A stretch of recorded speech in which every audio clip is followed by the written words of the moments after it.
بسم اللہ الرحمن الرحیم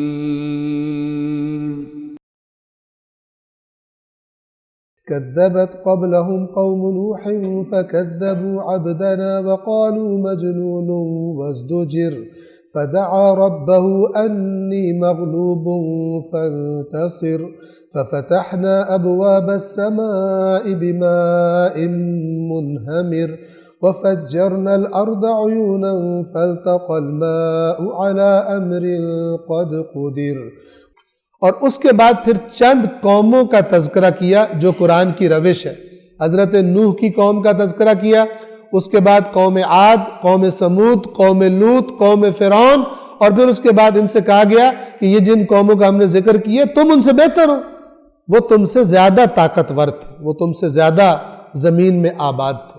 تم جو مکہ والے اپنے اوپر تم اترا رہے ہو، تم سے بڑوں کو بھی، تم سے طاقتوروں کو بھی اللہ نے کس طرح تباہ و برباد کیا۔ تو یہ ان قوموں کا تذکرہ اب شروع ہوتا ہے، اور سب سے پہلے حضرت نوح کا تذکرہ ہے۔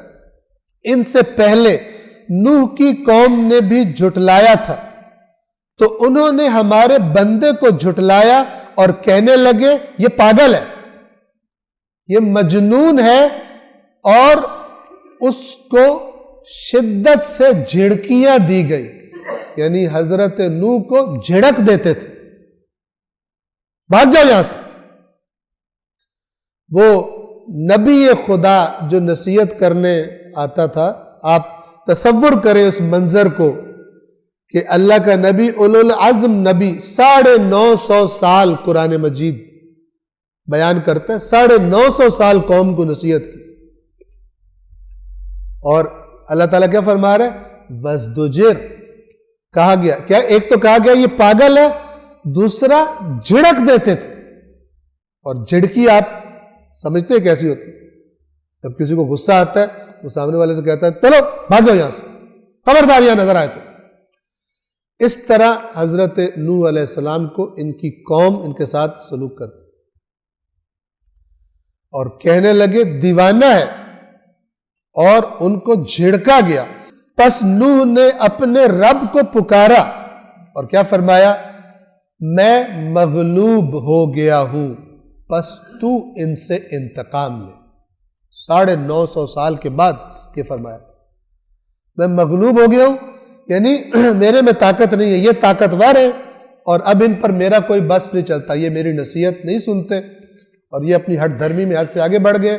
فانتصر، جو عام طور پر ہمیں دعا بھی بتائی جاتی ہے اس آیت میں، رب انی مغلوب فانتصر۔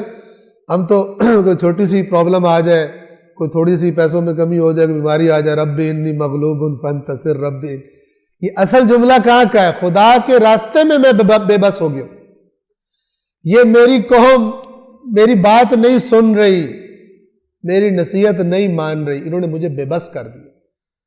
جہاں تبلیغ کے لیے جاتا ہوں یہ پہنچ جاتے ہیں، وہاں پروپیگنڈا کر دیتے ہیں، کہتے ہیں اس کو مت سننا، یہ پاگل ہے، یہ خشکی پہ کشتیاں بنا رہا ہے، اس کی عقل دیکھو، جہاں کبھی پانی کا گزر نہیں ہوا یہ وہاں کشتی بنا رہا ہے، یہ کوئی عقل مند یہ کام کر سکتا ہے؟